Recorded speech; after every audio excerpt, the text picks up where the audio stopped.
break from teaching, but instead of doing, we often do a little share and prayer group circles around the church, we're going to do a group sharing time, and Derek's going to lead that. It was something that we used to do in our church a long time ago and haven't done for quite a while, but it'll just be us sitting together, and we'll have a couple of mics, and whoever wants to come and share something that God's been doing, that's been something that you've learned in the last 6 years, 1 year, whatever it is. You can share that. If there's a struggle that you're facing that you'd like to share with our church body, you can do that. So start thinking about what you might want to share between now and next Sunday, and then think of what you might say to our church family in 30 seconds or 2 minutes or 3 minutes or whatever you have. But Derek will be kind of moderating that. And so, if you want to be thinking about that for next week, I think it'll be an enriching, encouraging time for us just to hear testimonies from one another. So, is that good? Okay, so and if that goes well, and I hope it will, we'll try to make that a more regular thing in our Sunday school time as well, just to have some time for us to share as a church family. So that's what we'll do next Sunday. We'll take a break from this teaching series, and then after that, we're going to have 2 Sundays left in this series. So this is week 4, going through Bonhoeffer's Life Together book, and in the first 3 weeks, we've talked.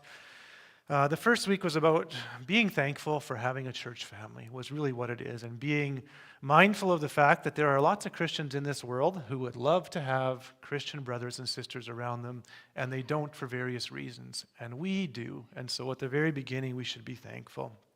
The second one we did was on Jesus being the center of everything, and that in everything that we do, what Jesus did for me, he did for you, and that relationship as a sinner saved by grace is paramount, and it's over all of any other kind of relationships or friendships that we might have. And then last week, we talked about the reality of life together, in that this is not heaven. Someday we will be in heaven, and it will be wonderful, and life will be perfect, and we will not have any issues, beefs, or problems. But until then, we're people, and we are still susceptible to sin's work, and it happens in our congregation. And so we learn how to do life together in the reality of life together, and that there will be shortcomings, and we will need continual correcting along the way. Someone shared with me the picture of when you drive down a straight highway.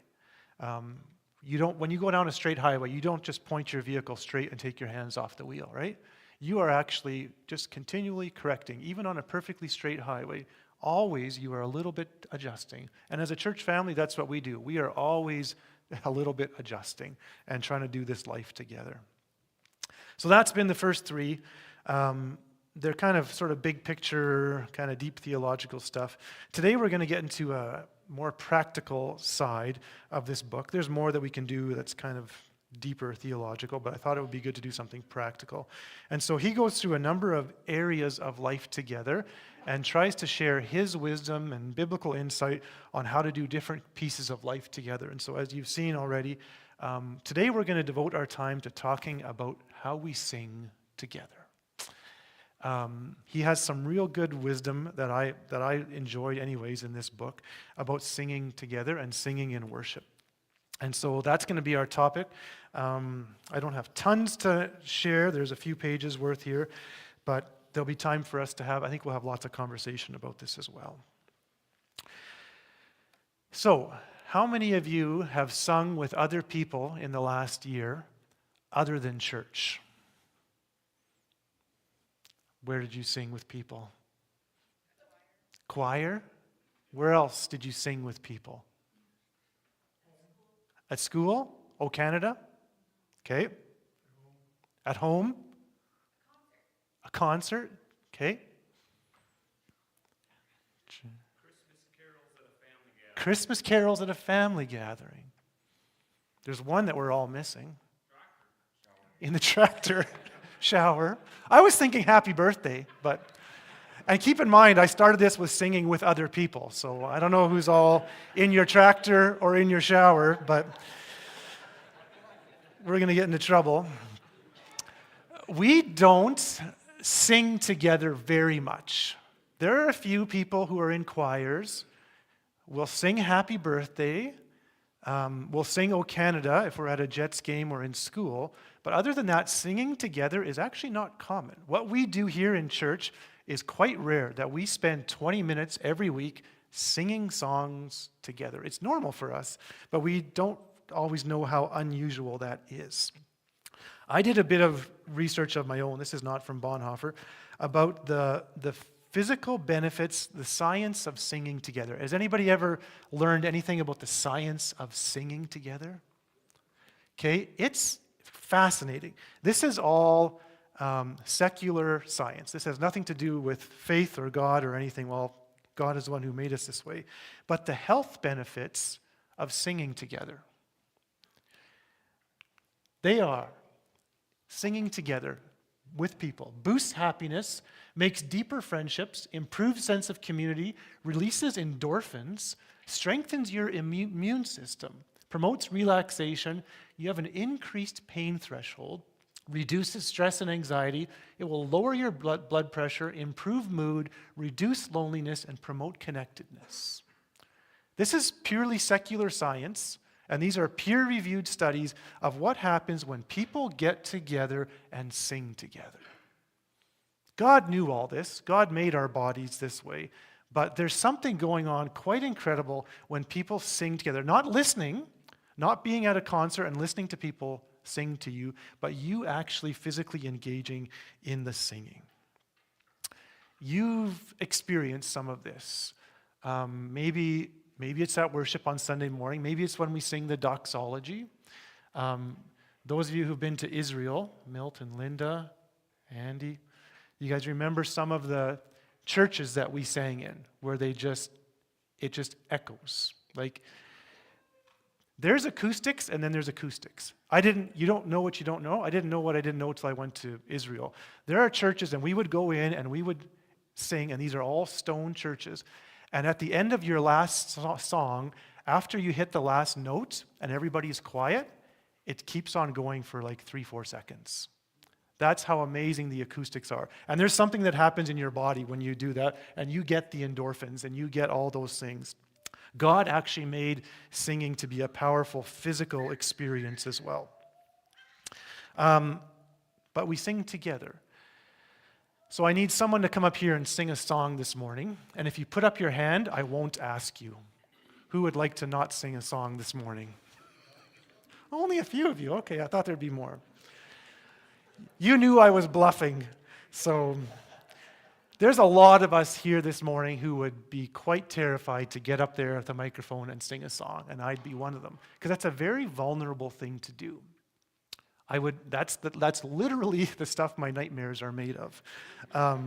However, I have no problem doing it with the rest of you.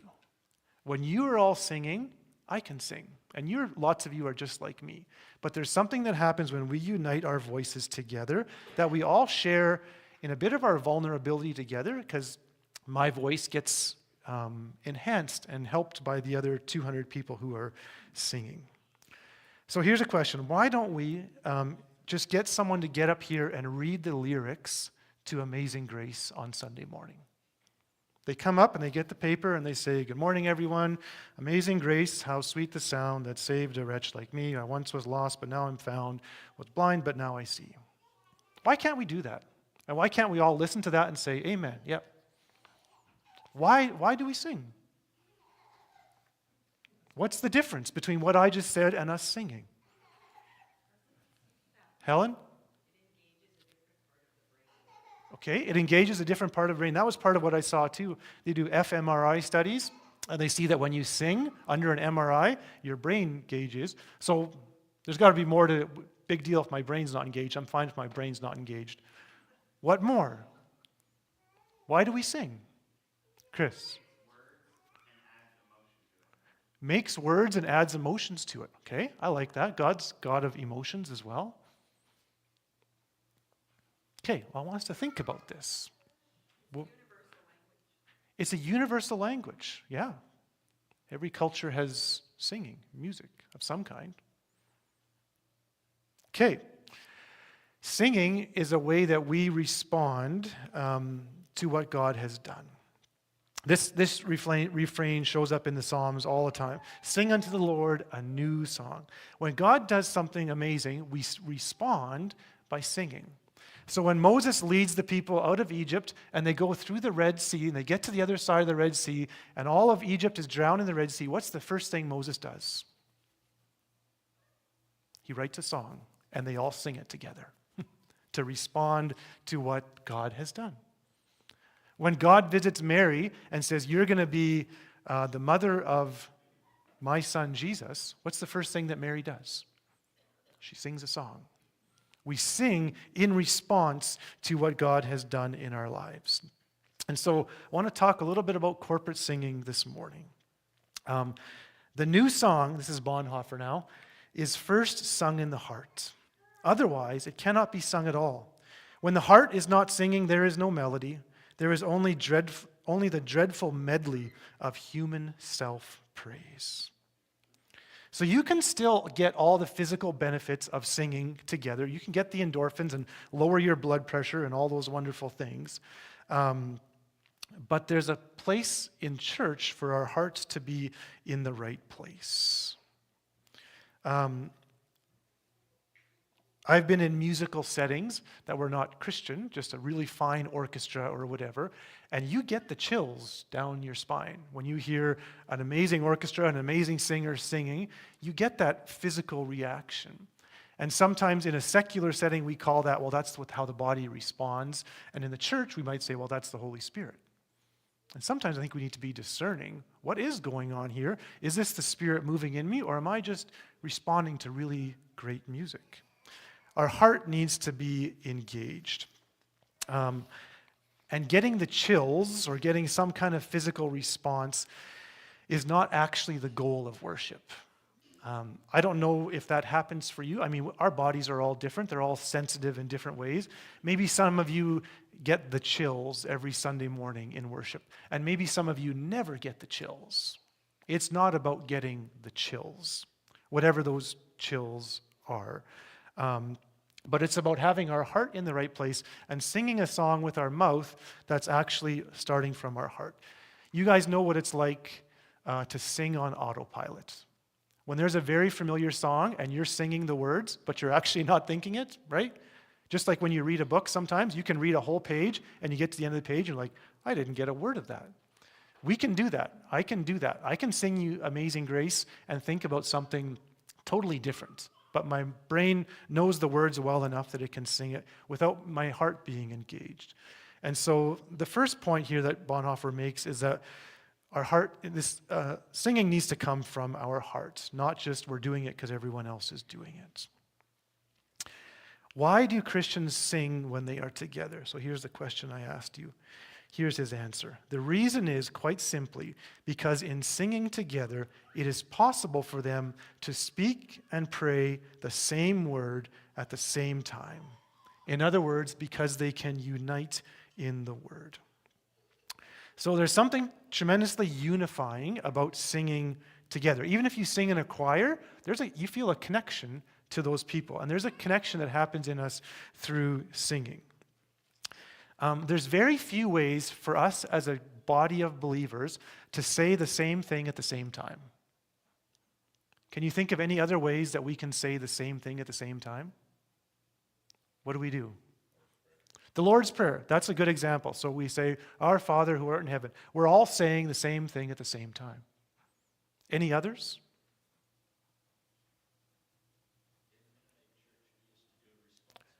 Yeah. So many churches do responsive readings where you have a leader who reads something and then the congregation has their words up on the screen and they would recite those words together. Others? John? The national anthem, sure. I'm thinking in a church setting. While singing, we're going to get there. The only other one would be reciting the creeds. So some churches will recite the Apostles' Creed on a Sunday morning. But we don't do that. We don't recite the creeds. We don't do responsive readings. We don't do the Lord's Prayer. So we're left with singing. This is the only way for us as a church family, these other ways are open to us as well. But for us to say the same thing at the same time, and there's value in us saying the same thing at the same time. This is almost non-existent in our secular world. I think of maybe one example would be in the States, you have the Pledge of Allegiance, right? Where all those kids in school say, I pledge allegiance to the flag. I bet you I almost know the whole Pledge of Allegiance to the United States of America, something. But there's a bonding in that, right? Where you say the same thing at the same time. And the beauty of singing together is that we lay down our personal agendas and we all sing the same song and the same words. What if we said, this morning we're going to have a free-for-all. Everybody sing whatever song you want to sing. I'm going to sing Amazing Grace and you're going to sing How Great Thou Art. It would be a cacophony and it would stop after 5 seconds probably, because that's not what worship is. It's not all of us singing our own song at the same time. We all lay down our agenda and we say, we're going to sing this song. And these are the words that we're going to speak to God together. So there's a unity in singing that's different than listening to a sermon. Yeah, you're all listening to the same sermon, but you're not all responding in the same way. But in singing, we are all doing the same thing at the same time. He says, we do not hum a melody. We sing words of praises to God, words of thanksgiving, confession, and prayer. Thus, the music is completely the servant of the word. The music is not the master, Jesus is. The music is the servant of the word. And so it's not about the music. The music has to be good enough and easy enough that we can all sing the same songs at the same time, the same words at the same time. We don't do round song. I don't even remember singing round songs in church.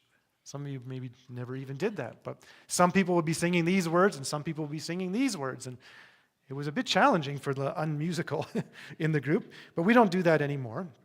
But anyways, this is good for worship leaders. This is good for us in the pews. It's never about the music, about how good or how bad it is. The music is simply a servant of Jesus. It's all about Jesus.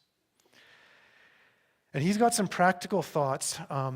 So Bonhoeffer, this is 90 years ago that he's writing this. He believes in unison singing. Do you know what unison singing is?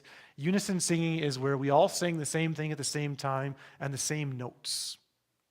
And so no harmonies or melodies or that kind of thing. And for the most part, that's what we do, right? We all do sing, for the most part, the same notes at the same time. I guess worship teams, you'd have some melody people, right? I don't know what I'm talking about, but what do you have? 2 parts up there? 3? As many as 5? No.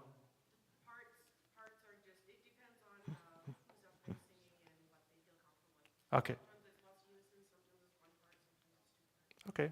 So you guys are doing 1 or 2 parts. As a congregation, we're usually doing 1 part, I think, right? We're trying to do 1 part. Do some of you, when you're in the congregation, this is a genuine question, try to sing, that's the word, I was like, is it melody or harmony? Okay, so some of you do? Okay. Your voice is too low for the other one. Okay, good. I wouldn't have a clue where to start. And that's fine. So I want to share with you Bonhoeffer's thoughts on, he would not like our style of music in that there's more than 1 part, melody and harmony, okay? And that's okay. Bonhoeffer's not the gospel here. He's talking about, but I think there's something we can learn from him, and at least I want to understand his position. And so he says, there are some destroyers of unison singing in the fellowship that must be rigorously eliminated. Why are we laughing? He gets to those yet. He's not there yet. That's going to be one of the categories. No, this is not about the unmusical yet.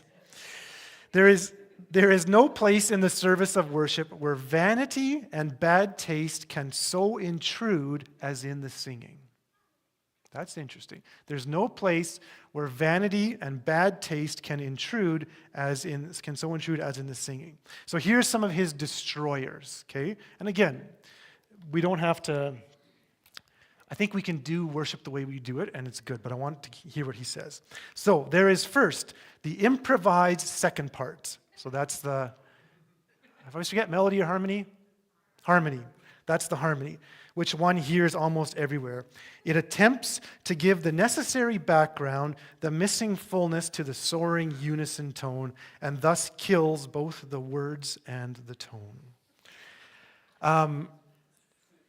I went to the Haldeman Church last summer. They sing in unison, definitely no harmony there. And it's really neat. I don't know if any of you ever sung. They have no instruments, and everyone sings the same notes at the same time. And there's something actually quite rich about that. I understand where he's coming from, and I'm not at all of the position that we shouldn't have melody and harmony and the others, whatever the others are. Those are good, but he says there's a danger when those things actually distract from the worship, and that's fair. So anything that distracts from singing, anything that distracts from Jesus is a problem in worship. And that's okay to say. That we can agree on. And so we can sing melody and harmony in a way that doesn't distract from Jesus. We can also sing it in a way that does distract. So he talks about there is the bass or the alto who must call everybody's attention to his astonishing range and therefore sings every hymn an octave lower. There is the solo voice that goes swaggering, swelling, blaring, and tremulant from a full chest and drowns out everything else to the glory of its own fine organ. So that's a problem, Bonhoeffer says. When you have an incredible voice and you want to belt it out so everybody hears your amazing voice, and people are no longer thinking about Jesus, they're thinking about, man, that guy's got a good voice, or man, she can sing. It's not a problem to have a good voice, but there is a problem when it becomes disruptive to corporate worship. I don't think we have this issue in our church. We don't. I've never been distracted by somebody's voice in worship on Sunday morning, whether they're really good or really bad. We do this pretty well, I think, in our church. But there could be times, and it could even be from up front, where someone really wants to showcase their talents about how good they are so that people notice them up there. And if you're one of the people who are up there, then you need to be mindful of this especially, that it's not about you showing your fine gifts that God has given you, using your gifts, of course, but for the glory of Jesus.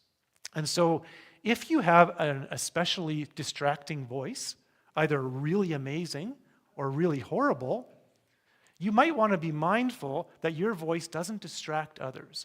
Now, I've got a bad voice. I'm not going to stop singing, and I don't care. My voice isn't so bad that people around me are going to be like, I can't worship with this guy here. Probably none of us are that bad. Oh, yes. That's why we sit together, Dalton. We'll bring Scott up with us here this morning. So here's Scott. He's going to talk about you and me and Dalton right now. There are the less dangerous foes of congregational singing, the unmusical, who cannot sing, of whom there are far fewer than we are led to believe. I don't think anybody is so unmusical that they're actually really distracting. But listen to this last one. And finally, there are often those who, because of some mood, will not join in the singing and thus disturb the fellowship. Do you think of that on a Sunday morning when you got a beef with the worship leader and you want them to see it? Do you realize how disturbing you are to the fellowship? You think, I'm not disturbing anybody. In fact, I'm not even opening my mouth. And yet Bonhoeffer would point to the truth that you are part of this body and we are all part of the same body. And when one body hurts, the rest hurts. And when you sit there in stubbornness and say, I refuse to sing this song, you actually disrupt the rest of our fellowship.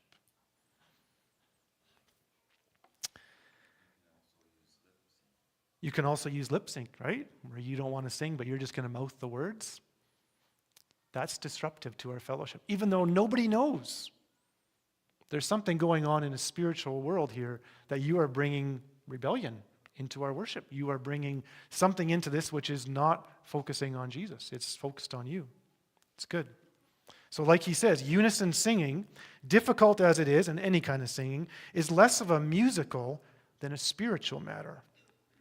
Only where everybody in the group is disposed to an attitude of worship and discipline can unison singing, even though it may lack much musically, give us the joy which is peculiar to it alone. And so singing is a spiritual matter. And yes, we need music. We don't actually. When you go to the Haldeman Church, all they have is a little, what's that thing? No, not a harmonica. A pitch, what? Pitch pipe. It's a pitch pipe. They have a little pitch pipe. And so the way they do worship in their church, there's a few things that I appreciate about it. And I appreciate worship in lots of different churches, in lots of different settings. It doesn't mean that one is better than the other. When they do it, they're all facing the front. There are other traditions that do this as well, that worship leaders or priests, anyone who's doing anything, actually does everything like this. Because the point is that it's all towards Jesus, it's not towards me. And it's not a problem that I preach facing you or that our worship teams are facing you. But they're intentional in their worship that they all face the front. Someone just calls out a number, is how it works. They say 73. And people open their book and they have 73. Someone gets up there, figures out the note, goes, and then they start singing all together. And it's as simple as that. And there's something rich and beautiful about that. It's okay that we do worship the way that we do it. I don't think God is any less pleased with this compared to the Haldemans because it's a spiritual matter, not a musical matter. And sometimes the more musical instruments we bring into it, maybe the more challenges there are to make sure that it remains spiritual and not musical. But don't forget, the Bible promotes the use of instruments in worship, right? Lyres and harps and cymbals and trumpets and all kinds of things. Oh man, we're running out of time. I thought I'd be going way faster. Let me go through a couple more and then we'll have some open discussion. Then there should be singing, not only at devotions, but at regular times of the day or week. The more we sing, the more joy we will derive from it. But above all, the more devotion and discipline and joy we put into our singing, the richer will be the blessing that will come to the whole life of the fellowship from singing together. I like this notion of devotion and discipline putting into our singing. Let me ask you a question and raise your hand. How many of you ever read your Bible even when you don't feel like doing it? Lots of you. How many of you ever pray even though you don't feel like praying? How many of you ever sing even though you don't feel like singing? A lot less. We don't have the discipline and devotion of I'm going to sing even though I don't feel like it. Often singing is, if I feel like singing, I'll sing, and if I don't, I'll just stand there and stare. I like this idea of being devoted and disciplined in our singing, here on a Sunday morning and at other times during the week as well. Let me share. Let me ask you this. How many of you sing other than Sunday morning and not singing in the shower, but singing worship songs or something to God? Okay. How do you do? I'm going to pick on you, Richard. How do you sing Monday to Saturday?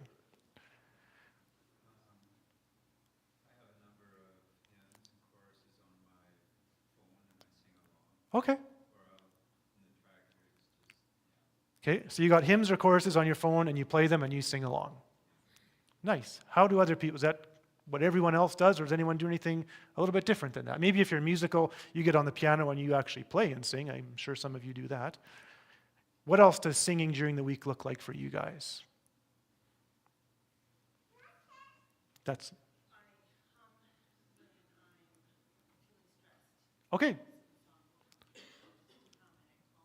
Okay. So humming songs in times of stress, for sure. I sing when I drive. I don't play music. I should. I just sing whatever I want to sing to God, and I think that it's good for me to do that. I like this idea of being disciplined. We all know we're supposed to read our Bible. We all know we're supposed to pray.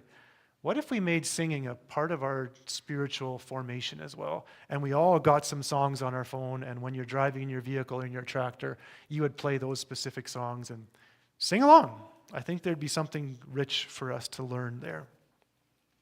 Last thing I want to say, or that I'll give Bonhoeffer to say, it is the voice of the church that is heard in singing together. It is not you that sings, it is the church that is singing, and you as a member of the church may share in its song. I like that. Thus, all singing together that is right must serve to widen our spiritual horizon, make us see our little company as a member of the great Christian church on earth, and help us willingly and gladly to join our singing, be it feeble or good, to the song of the church. And we have a few songs that we sing that have lines that, I can't think of any right now, but where we're joining with other churches or we're joining with the heavenly choirs. When you pray or when you sing, you are doing something that they're doing in heaven. You're actually joining in heavenly activity when you pray or when you sing. And so I think there's something about us when we sing on Sunday morning to be mindful. We are joining with the big church. There are lots of churches around the world, I guess 24 hours a day, singing today. And we're joining with that song, and we're joining with the heavenly chorus. And so that's encouraging to me. I like this idea. It's not me singing, it's us singing. So be disciplined when you sing this morning. Andy's going to lead worship. I hope we knock his socks off this morning. Sing, if it's an upbeat song and you don't feel like singing an upbeat song, sing an upbeat song. And if it's a song you're not familiar with, sing it anyways. And be disciplined. I know I need to be more disciplined in my singing. Anyways, this has been encouraging for me, but we got a few minutes left here. What are some of the thoughts that are rumbling through your heads, things you want to add to this here, Courtney?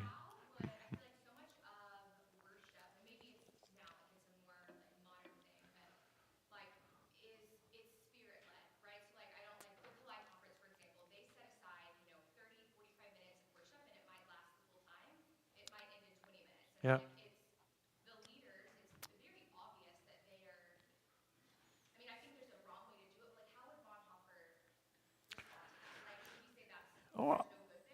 Oh, I think he'd be all over that. He wants everything to be Spirit-led, as long as they're leading in a way that everyone can join in.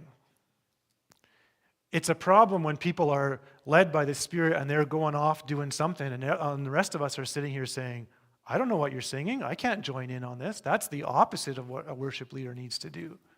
So as long as we want the Spirit to lead, and maybe the Spirit says, we're going to sing this song, or we're going to sing this song. That's fine. But they have to lead in a way that the rest of us can engage. I think that's somewhat cultural, though, because you made a comment earlier about how it's only worship when we sing the same thing. And I'm just curious where you're getting that from, because there's a lot of congregations who have times where it's very, very open and very Spirit-led, and as a congregation, people love that. Like, they sing their own thing. They don't all just sing the same thing, and is that not worship? I've never been in a church like that, where I've been in lots of very charismatic churches where people are singing different songs at different times. Or like they're just singing whatever the Spirit puts on their heart. Like it's so I don't know. Like I feel like that's it's not our culture here to do that, but that doesn't mean that there aren't other groups that really enjoy that. Yes. So charismatic churches would do worship quite a bit differently than we would. And if you are part of that charismatic culture, then I think it works well for you, and it can work well for you. I guess the challenge is, and I spent 10 years in a charismatic church where it was a challenge for me sometimes because I didn't know what we're singing. And the worship leader is going off on something, and I want to engage, but I don't know what words to sing. I'm not musical enough to just impromptu sing something. I guess there's some who are, but I don't think he'd have a problem with that. Like, being Spirit-led is wonderful, but we want to do this in a way that as many people as possible can engage. Is that making sense? Yeah, I guess I'm just wondering what the scriptural basis is for what we're saying here. Like, yeah, this is what he's saying, and I see what he's saying, but I just think that, like, to say singing something to not all sing the same thing is not worship. Like, I don't think that's... Sure, fair enough. Yeah, maybe there are some where, sometimes we have prayer times where people are praying different things at different times, and that's okay. I think, for 2,000 years of church history, worship has always been everybody singing the same thing at the same time. And in the last 30, 40 years, we've had a charismatic movement which does it a little bit differently, but I'd say that's more the exception than the rule. But it can be still a valid exception. Kimberly. I'm actually going to challenge that a little bit. Okay. The word seems to sing hymns, songs, and spiritual songs. Spiritual songs are not defined as being everything in unison and everything together. In my understanding of the reading and research that I've done on that scripture, and I think, Jen, if it's okay, I'm going to even like up that a little bit. I don't think it's a cultural thing. I think that there is an element of understanding what is happening during that time, and that's actually part of the teaching. Um, I personally don't believe that it's something that in the history of time that everything was done in unison and everything exactly the same. When the Spirit leads and when there's a time, say in worship, um, I'm even going to say just between songs or when there's a longer introduction or a longer Sure. time to a bridge where there's no words to be singing, that is not a time for everyone to disengage. Oh, there's nothing to sing. It's actually a continuation of worship. And so, yeah, I've been in lots of churches where there's been a song is ending and the Spirit is moving, that the band on stage, whatever you want to call it, the worship team, continues to sing, and everyone just engages in what is on their heart at that time. Even though we're not saying the same words, there is a unified body of people that are Yeah. lifting up praise and worship. And I wouldn't disagree with you, Kimberly. And I think that is more of, Jen, I'm not sure if I'm misunderstanding what you're saying, but I don't think that it's a cultural modern day thing, but I think there's also lack of understanding of what those moments of worship are. And so therefore, when there's not teaching and understanding what's happening, it does become something that can be distracting. Yeah, fair enough. Not understanding what to do. Yeah, good. I won't recap that whole question for the people watching or not, but just that there is place for, we're just going to have some music for a bit, and maybe the worship leader is going to sing a little bit, and your heart can continue to stay engaged in that time. And that is good. I think Bonhoeffer would be all over that. I think he would also point to, like Paul in 1 Corinthians 12, 13, and 14, wants services to be orderly. And the orderly doesn't mean, okay, now we're going to do this song and this song and this song. But when an outsider comes in, it's not chaos. And that's fair for us to have as well in worship. So, okay, we're over our time. But, yeah, I think this is good. Worship is a wonderful gift. Music is a gift that God's given. It engages our body, engages our brain in all kinds of ways. And I would encourage us to be disciplined in our worship, to keep our heart and our mind engaged through the whole thing. And I'm like you, my mind goes all kinds of places during worship. And that's okay. You just keep pulling it back every time it goes somewhere. And so, how about Kimberly's going to lead us in the doxology as we close this off, because I'm not going to sing it.